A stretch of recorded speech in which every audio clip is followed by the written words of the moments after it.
नमस्कार, SK public voice न्यूजच्या सर्व प्रेक्षकांना मी सुप्रिया आपले मनःपूर्वक स्वागत करते। पाहूया आजची ठळक बातमी। संविधानविरोधी मनुस्मृती दहनातून स्त्री स्वातंत्र्याचा संदेश, अन्यायकारक व्यवस्थेला उघड आव्हान, सत्यशोधक शेतकरी व महिला सभेचा निर्धार।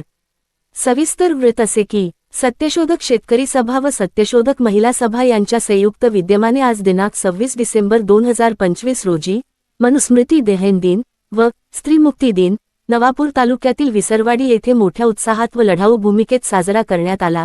या कार्यक्रमातून स्त्रीदास्य, जातीय विषमता, पितृसत्ताक मानसिकता आणि अन्यायकारक धार्मिक संहितांचा जाहीर निषेध करण्यात आला। स्त्रीला दुय्यम व गुलाम ठरवणाऱ्या मनुस्मृतीसारख्या ग्रंथांचे समाजावर आजही होणारे दुष्परिणाम नष्ट करण्याच्या निर्धाराने मनुस्मृती दहन करून समतेचा व मानवतेचा संदेश देण्यात आला। कार्यक्रमात वक्त्यांनी ठाम शब्दांत भूमिका मांडत सांगितले की मनुस्मृती ही स्त्रीविरोधी, शोषणवादी आणि संविधानविरोधी विचारसरणीचे प्रतीक आहे।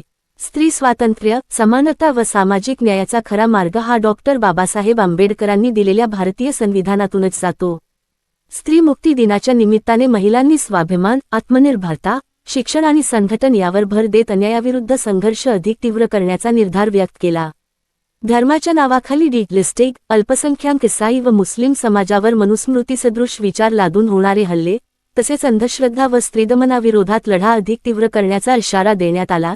यावेळी महात्मा फुले, सावित्रीबाई फुले, राजर्षी शाहू महाराज व डॉक्टर बाबासाहेब आंबेडकर यांच्या सत्यशोधक व समतावादी विचारांचा पुनरुच्चार करण्यात आला। समता, स्वातंत्र्य, बंधुता व न्याय या मूल्यांसाठीचा लढा अखंड सुरू राहील, असा ठाम निर्धार उपस्थितांनी व्यक्त केला। कार्यक्रमाच्या अध्यक्षस्थानी सत्यशोधक महिला सभा तालुका अध्यक्षा कॉम्रेड शीतल गावित होत्या।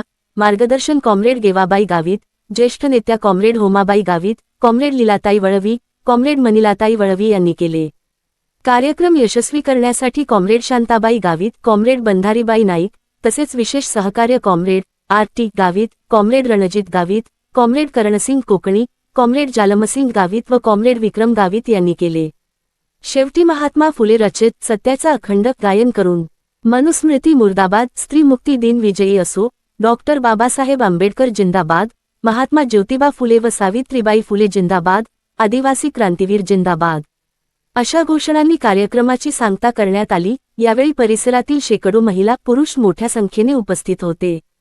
एसके पब्लिक व्हॉइस न्यूजसाठी नवापूर तालुका प्रतिनिधी सोनू गावित यांचा स्पेशल ग्राउंड रिपोर्ट। 25 डिसेंबर 1927 रोजी डॉक्टर बाबासाहेब आंबेडकरांनी महाड या ठिकाणी मनुस्मृती ग्रंथ जाळला। त्या दिवसापासून आम्हाला महिलांना स्वातंत्र्य मिळाला आणि आज सरपंच पदापासून ते मंत्री पदापर्यंत आम्ही आज महिला आहेत। आणि यासाठी डॉक्टर बाबासाहेब आंबेडकरांनी जो आमच्यासाठी स्वातंत्र्य दिलं तो आम्ही कायम टिकवू। आणि आमची सत्यशोधक महिला सभा ठामपणाने आम्ही सांगत आहोत की डॉक्टर बाबासाहेब आंबेडकरांनी जो आम्हाला स्वातंत्र्य दिलं तर आम्ही कायम टिकवू। आणि त्याच्यासाठी सत्यशोधक महिला सभा ठामपणाने उभे आहे। आणि आज मोदी सरकार तो ग्रंथ, मनुवादी ग्रंथ परत आणण्याचा प्रयत्न करत आहे। याच्यासाठी आम्ही सत्यशोधक महिला सभा ठामपणाने उभे आहे आणि ते आम्ही होऊ देणार नाही।